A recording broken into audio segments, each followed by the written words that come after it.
ব্যাপারটা ওই রকম হয়। তো এরকম কিন্তু কখনো যখন ওনারা কোনো আইন করেন আমাদের সাথে কিন্তু কখনো কোনো কোনো কাউকে ডেকে টেকনিক্যাল কি ইস্যু হইতে পারে, ট্যাক্স বাড়ালে এটার ইফেক্ট কি করতে পারে, অস্ত্রের এই যে পরিবর্তন করার জন্য যে এত জটিলতা সৃষ্টি করে রাখছে, লাইসেন্সিং এর এত জটিলতার কারণে কি হতে পারে, এটা কিন্তু তারা এখানে আমাদের সাথে আলোচনা করে। আরেকটা মজার ব্যাপার জানতে সবসময় রাজনৈতিক বিবেচনায় কিছু লাইসেন্স দেওয়া হয়।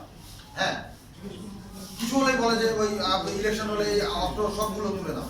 ইলেকশনের সময় আমরা আরো ইলেকশন বা কোনো মহামারী কোনো দুর্যোগ তখন আমাদের আসলে যে সময় অস্ত্রের বেশি দরকার হয়, যখন হানাহানি গুণাগুলি বেড়ে যায়, তখন অস্ত্রের যখন সবগুলো লোকের বেশি দরকার হয় জামা নিরাপত্তার জন্য, সরকার বাহাদুর তখনই অস্ত্রটা তুলে দেয়। প্রত্যেক ইলেকশনে দেখবেন যে অস্ত্রটা তুলে নিয়ে গেছে। কেন তুলে নিয়ে গেছে এর পিছনে একটা কারণ আমার যেটা কারণ সেটা আমি বলে দিই। এটা হচ্ছে রাজনৈতিক বিবেচনায় কিছু লাইসেন্স হয়।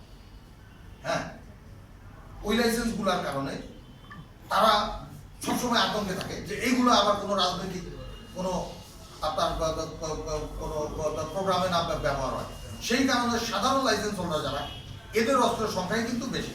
রাজনৈতিক লাইসেন্সের যে অস্ত্রগুলো এগুলো গুটি কয়েক অস্ত্র, ওই 1% কি আধা শতাংশ অস্ত্রের জন্য বাকি 99.5% অস্ত্র সব নিয়ে থানায় জমা করাই দিতে হয়।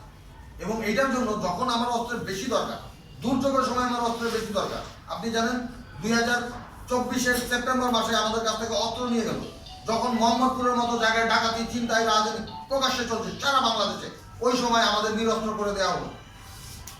এগুলো একটা সমস্যা। এসব ব্যাপারে আমাদের সাথে নীতি নির্ধারক মহল কখনো যোগাযোগ করে না, কখনো জিজ্ঞাসা করে না যে আমরা এটা করতে চাচ্ছি, এটার ইফেক্ট কি হতে পারে, যে আলোচনার মাধ্যমে যে কোনটা ভালো হয়। আমি যে ভালো জানি, আমরাই যে বেশি জানি তা না, এটা আমাদের বুঝতে হবে যে আলোচনার মাধ্যমে যেটা ভালো আমরা ওইটা করি দেশের সাথে, দেশের নিরাপত্তার সাথে। জি ঠিক আছে।